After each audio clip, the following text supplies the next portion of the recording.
నమస్తే, welcome to Bharathi TV. నేను Bapayya. Custodial torture files Sunil చెప్తే సునీల్ చేశాడు అని చెప్పేసి ఈ వీడియోకి నేను ఒక టైటిల్ పెట్టాను. కస్టోడియల్ టార్చర్ అనగానే జనరల్గా అందరికీ గుర్తొచ్చే పేరు ఎవరిదో తెలుసా? రఘురామకృష్ణరాజుదే. ఎందుకని అంటే గతంలో ఆయన మీద ఆ స్థాయిలో కస్టోడియల్ టార్చర్ జరిగింది అని ఆరోపణలు కూడా ఉన్నాయి. మొత్తం మీద ఏం జరిగింది అనేది కనుక చూస్తే, రఘురామకృష్ణరాజు ప్రస్తుతం అయితే తెలుగుదేశం పార్టీ నేతగా ఉన్నారు, ఉండి నియోజకవర్గం ఎమ్మెల్యేగా ఉన్నారు, ఆంధ్రప్రదేశ్ అసెంబ్లీ డిప్యూటీ స్పీకర్గా కూడా ఉన్నారు. కానీ గతంలో ఆయన చూస్తే వైఎస్ఆర్ కాంగ్రెస్ పార్టీ నేత 2019లో నరసాపురం ఎంపీగా పోటీ చేసి గెలుపొందారు వైసీపీ నుంచి. కానీ ఆ తర్వాత కొన్ని నెలలకే జగన్మోహన్ రెడ్డి తీరు నచ్చలేదు, ఆ పార్టీ వ్యవహార శైలి నచ్చలేదు, పరిపాలనా విధానం అంతకన్నా నచ్చలేదు. దీంతో ఆయన రచ్చబండ అనే ఒక కార్యక్రమాన్ని ఏర్పాటు చేసుకుని ప్రభుత్వాన్ని ప్రశ్నించడం, ప్రభుత్వ వైఖరిని తూర్పారబట్టడం చేస్తూ ఉన్నారు. ఇది జగన్మోహన్ రెడ్డికి పంటి కింద రాయిలాగా తయారైంది. దీంతో ఆయన మీద రాజద్రోహం కేసు కూడా పెట్టినట్టుగా మనకి డీటెయిల్స్ ఇప్పటికి కూడా ఇంటర్నెట్లో దర్శనమిస్తాయి. అయితే రాజద్రోహం కేసు కింద ఆయన్ని అరెస్ట్ చేయడానికి సిఐడి అధికారులు హైదరాబాద్లోని రఘురామకృష్ణరాజు నివాసం వద్దకు వెళ్ళి ఆయన్ని బలవంతంగా అదుపులోకి తీసుకున్నారు. అదుపులోకి తీసుకుని ఆయన్ని అరెస్టు చేసి ఏపీలోని సిఐడి కార్యాలయానికి తరలించారు. లోపలికి వెళ్ళేటప్పుడు రఘురామకృష్ణరాజు బాగానే వెళ్ళారు. కానీ విచారణ అనంతరం బయటకు వచ్చేటప్పుడు మాత్రం ఒకరి సహాయం లేకుండా నడవలేని స్థితికి చేరుకున్నారు. అంటే ఆయన మీద కస్టోడియల్ టార్చర్ జరిగే ఉంటుంది అని అంతా ఊహించారు.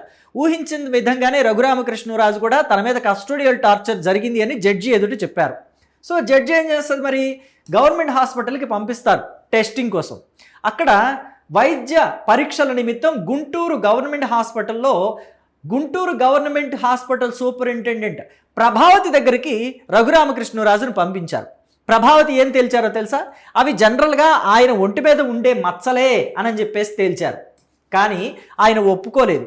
నన్ను తీవ్రంగా లాఠీలతో కొట్టారు, వాతలు తేలేలాగా కొట్టారు, చిత్రహింసలు పెట్టారు, గిలకల మీద తీగలు చుట్టి వాతలు పెట్టారు అని చెప్పి నేను చెప్తుంటే అవి ఒంటి మీద మచ్చలని ఎలా అంటారు, నేను ఒప్పుకోనని చెప్పేసి అన్నాడు. సో వెంటనే కోర్టు ఏం చేసింది, ఆయన్ని సికింద్రాబాద్ మిలిటరీ హాస్పిటల్కి పంపించింది. ఇదిగోండి, ఇది మిలిటరీ హాస్పిటల్ అనమాట. ఇక్కడికి పంపిస్తే ఇక్కడ వైద్య పరీక్షల నిమిత్తం ఇది కస్టోడియల్ టార్చరే అని చెప్పేసి సికింద్రాబాద్ మిలిటరీ హాస్పిటల్లోని వైద్య నిపుణులు తేల్చి చెప్పారు. మరి అప్పుడు డాక్టర్ ప్రభావతి చదువు కొందనాలా, లేకపోతే చదువు కొంది అనాలా? చదువు కొనడం అంటారా, దాన్ని చదువు కోవటం అంటారా? మీరే మీ అభిప్రాయాన్ని కామెంట్ రూపంలో తెలియచేయండి. సో అయితే ఈ ఎపిసోడ్ అంతా చూసిన తర్వాత మనకి ఇక్కడ అర్థం అవ్వాల్సిన అవసరం ఏంటి, ఏం విషయం అర్థం అవ్వాలి అని అంటే, రఘురామకృష్ణరాజుని అరెస్టు చేసిన దగ్గర నుంచి ఆయనని కస్టోడియల్ టార్చర్ పెట్టిన దగ్గర వరకు ఈ కేసుని సూపర్వైజ్ చేసింది ఎవరు? సునీల్ నాయక్. ఈయన బీహార్ క్యాడర్ ఐపీఎస్ అధికారి. అప్పట్లో డెప్యుటేషన్ మీద ఆంధ్రప్రదేశ్కి వచ్చి ఏపీ సిఐడి డీజీగా ఉన్నారు. సో మరి ఏపీ సిఐడి చీఫ్ సునీల్ చెప్తేనే నేను ఇదంతా చేశాను అని చెప్పేసి ఇప్పుడు సునీల్ నాయక్ చెప్పకనే చెప్తున్నారట. ఇప్పుడు సునీల్ నాయక్ ఈ కేసు విచారణ నిమిత్తం గుంటూరు వచ్చి విచారణను ఎదుర్కొంటున్నారు. మొన్న ఈ మధ్య మా తల్లికి బాలేదు అని చెప్పేసి ఆయన చెప్పారు. ఆ తర్వాత కొన్నాళ్ళ తర్వాత మళ్ళీ విచారణకు రమ్మంటే నేను ఆన్లైన్లో విచారణను ఎదుర్కొంటాను అని చెప్పేసి అన్నాడంట. పోన్లయ్యా, ఆన్లైన్లో ఎదుర్కొంటాను విచారణని అని చెప్పేసి అన్నావు, రేపు శిక్ష పడితే కూడా ఆన్లైన్లో శిక్ష అనుభవిస్తానని చెప్పి అంటావేమో, మాకు అంత అనుమానంగా ఉంది నిన్ను చూస్తే అని చెప్పేసి జడ్జిలు కూడా వాతలు పెట్టి, అంటే అక్షింతలు వేసి విచారణకి ఖచ్చితంగా రావాల్సిందే అంటే ఆయన నేడు విచారణకి వచ్చినట్టుగా తెలుస్తుంది. అయితే ఆయన విచారణలో ఏ ప్రశ్నలు ఎదుర్కొన్నారు, ఎన్ని ప్రశ్నలు ఎదుర్కొన్నారు, ఎలాంటి సమాధానాలు చెప్పారు అనే విషయాల్ని మనం ఒక్కసారి చూద్దాం. ఇక సునీల్ నాయక్ విచారణకు వచ్చారు కదా. రఘురామకృష్ణరాజుపై దేశద్రోహం వంటి తీవ్ర సెక్షన్ల క్రింద కేసులు పెట్టాలంటూ ఏ ప్రాతిపదికన మీరు విచారణ నివేదికలో సిఫార్సు చేశారు, ఆయన వ్యాఖ్యలున్న వీడియోలు మీరు చూసారా, ఫోరెన్సిక్ ప్రయోగశాలకు పంపించి అవి నిజమైనవేనని నిర్ధారించుకున్నారా అని చెప్పేసి బీహార్ క్యాడర్ ఐపీఎస్ అధికారి ఎం సునీల్ నాయక్ను దర్యాప్తు అధికారి విజయనగరం జిల్లా ఎస్పీ ఏఆర్ దామోదర్ ప్రశ్నించారట. మరి నిజమే కదా, ఒక వీడియో వచ్చింది మీ దగ్గరికి, ఆ వీడియోని పోలీస్ ఆఫీసరు చెక్ చేయాలి. చెక్ చేసినప్పుడు అది ఒరిజినలా లేదా ఏఐ జనరేటెడ్ వీడియోనా, లేకపోతే ఏమన్నా మార్ఫింగ్ చేసి డబ్బింగ్ చెప్పించి ఇలాంటివి చేశారా అనే విషయాల్ని చెక్ చేసుకోవాలి కదా. దానికి సంబంధించి మరి పూర్తిగా చెక్ చేయాలి, ఇంకా లోతుగా చెక్ చేయాలంటే పోలీసులు దాన్ని ఫోరెన్సిక్ డిపార్ట్మెంట్కి పంపించాలి. ఫోరెన్సిక్ డిపార్ట్మెంట్లో చెక్ చేసి అది రఘురామకృష్ణరాజు మాట్లాడిన మాటలే, అవి అభ్యంతరకరమైన మాటలే అని తేల్చిన తర్వాత కదా యాక్షన్ తీసుకోవాలి. కానీ ముందుగానే ఎందుకు యాక్షన్ తీసుకున్నారు? అసలు ముందుగానే ఎందుకు ఆయన మీద రాజద్రోహం కింద కేసు నమోదు చేశారు? దేశద్రోహం కింద కేసు ఎందుకు పెట్టారు? ఇలాంటి తీవ్రమైన సెక్షన్లు పెట్టాల్సినంత అవసరం ఏమొచ్చింది అని చెప్పేసి ఇక్కడ ప్రశ్నించారు. అయితే ఆయన ప్రశ్నించిన దానికి రఘురామకృష్ణరాజు నరసాపురం ఎంపీగా ఉన్న సమయంలో ఆయన్ను సిఐడి కస్టడీలో చిత్రహింసలకు గురి చేశారంటూ నమోదైన కేసులో నిందితుడైన ఐపీఎస్ అధికారి సునీల్ నాయక్ సోమవారం గుంటూరులోని సిసిఎస్లో విచారణకు హాజరయ్యారు. ఆయన్ను దర్యాప్తు అధికారి ఏఆర్ దామోదర్ విచారించారు. 50కి పైగా ప్రశ్నలు అడిగారు. మనం ఇందాక చెప్పుకున్న ప్రశ్న మాత్రమే కాదు, 50కి పైగా ప్రశ్నలు అడిగితే ఏ ఒక్క ప్రశ్నకు సరైన సమాధానం ఇవ్వలేదట సునీల్ నాయక్. ఎలా ఇస్తారు మరి? అంటే ఒకటి అంటే సమాచారం సరిగా ఇవ్వలేదంటేనే తప్పు సగానికి పైగా ఒప్పుకున్నట్టుగా భావించాలా? మౌనం అర్ధాంగీకారం అంటారు కదా. ఒక ప్రశ్న అడిగినప్పుడు మౌనంగా ఉండిపోయారు అని అంటే సగం ఒప్పుకున్నట్టుగా తేల్చేసినట్టే. ఆ తప్పుడు పని నేను చేశాను అని సగం ఒప్పుకున్నట్టే కదా. ఇక్కడ కూడా ఇంతే అనుకోవాలా మరి? సునీల్ నాయక్ తప్పుడు కేసులు పెట్టారనుకోవాలా? ఇక్కడ కస్టోడియల్ టార్చర్ కూడా చేశానని చెప్పేసి సగానికి పైగా ఒప్పుకున్నట్టే భావించాలా? సో మీరే మీ అభిప్రాయాన్ని కమెంట్ బాక్స్లో చెప్పండి. ఇంకా ఏముందంటే ఎఫ్ఐఆర్ నమోదు కాకముందే రఘురామను అరెస్టు చేయడానికి హైదరాబాద్కు బృందాల్ని ఎలా పంపించారు? అంటే ఒక కేసులో ఎవరైనా ఒక కేసు పెట్టిన తర్వాత, ఒక ఇన్సిడెంట్లో ఎవరైనా ఒక కేసు పెడితే దానికి ఎఫ్ఐఆర్ నమోదైన తర్వాత కదా యాక్షన్ తీసుకోవాలి.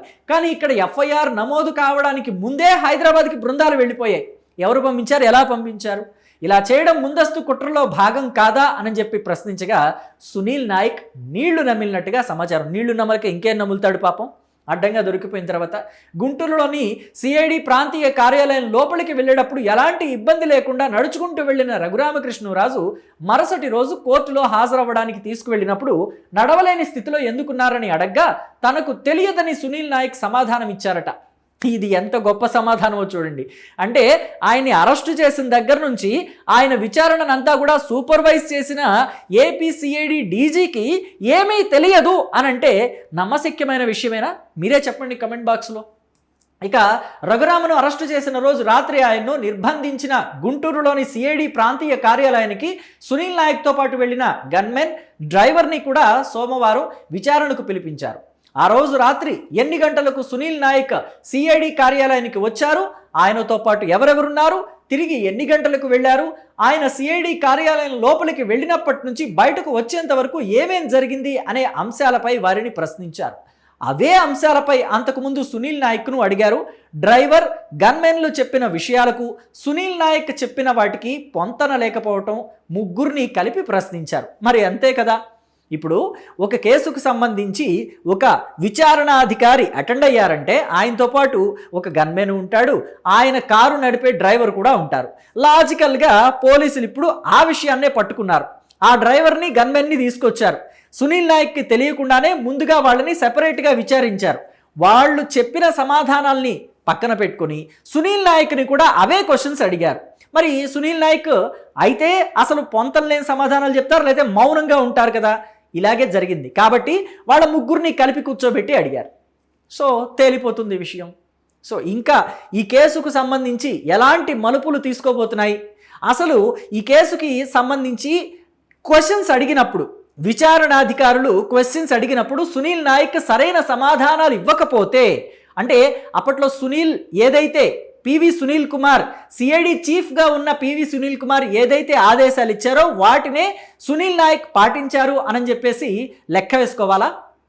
దాన్ని అలాగా పరిగణలోకి తీసుకుని ప్రస్తుతం సునీల్ నాయక్ని అరెస్టు చేసే అవకాశాలు లేవంటారా? మరి కోర్టులో అంటే విచారణలో సరైన సమాధానాలు ఇవ్వకపోతే వాళ్ళని మళ్ళీ కోర్టులో ప్రొడ్యూస్ చేసినప్పుడు రిమాండ్లోకి తీసుకుంటాము అని చెప్పేసి అడిగితే మరి రిమాండ్కి ఇస్తే కోర్టు సునీల్ నాయక్ అరెస్టే కదా. అంటే అధికారులు ఎవరైనా సరే వాళ్ళ డ్యూటీని సక్రమంగా చేయకుండా రాజకీయ నాయకుల ప్రాపకం కోసం ప్రాకులాడితే పరిస్థితులు ఇలా ఉంటాయి అని చెప్పడానికి ఇది ఒక బెస్ట్ ఎగ్జాంపుల్. కాబట్టి ఐపీఎస్ అధికారులు కావచ్చు, ఐఏఎస్ అధికారులు కావచ్చు, కష్టపడి, ఎంతో కష్టపడి, రాత్రింబవళ్ళు శ్రమపడి చదువుకుని తెచ్చుకున్న ఉద్యోగాలని ఇలా రాజకీయ అవసరాల కోసం పణంగా పెట్టకండి. రాజకీయ నాయకులు 5 ఏళ్ళు ఉంటారు, మీ సర్వీస్ ఎన్నాళ్ళు ఉండాలి, మీరు ఎన్నేళ్ళు సర్వీస్ చేయాలి, మీరు ఎన్ని రాత్రులు కష్టపడి చదువుకుంటే ఆ సర్వీస్లోకి వచ్చారు. మీరు ప్రజలకు సేవ చేయడానికి మీరు ఆ సర్వీస్లోకి వచ్చారు, కానీ రాజకీయ నాయకులకి సేవలు చేయడానికి కాదు కదా. ఈ విషయాన్ని పోలీస్ అధికారులు కావచ్చు, ఐపీఎస్ అధికారులు కావచ్చు, ప్రభుత్వ అధికారులు కావచ్చు, ప్రతి ఒక్కళ్ళు గుర్తుపెట్టుకుంటే వాళ్ళ సర్వీస్ ఎటువంటి మచ్చ లేకుండా సాఫీగా సాగిపోతుంది. ఇలాంటి విచారణలకి హాజరవ్వాల్సిన గత్యంతరం కూడా ఉండదు అని చెప్పేసి సామాన్య ప్రజల నుంచి వస్తున్న మాట. ఇది నా నోటి నుంచి వచ్చిన మాట కాదు, నా హృదయంలో నుంచి వచ్చిన మాట అంతకన్నా కాదు, సామాన్య ప్రజల నుంచి వ్యక్తమవుతున్న మాట. మరి దీన్ని వాళ్ళు అభిప్రాయంగా తీసుకుంటారా లేదా, ప్రజల అభిప్రాయంగా తీసుకుని అమలు పరుచుకుంటారా లేదా, వాళ్ళు అలాగే ఫాలో అవుతారా లేదా అనేది వాళ్ళ ఇష్టం. మరి మీ అభిప్రాయం ఏంటో మీరు కూడా కామెంట్ బాక్స్లో తెలియచేయండి. Thank you.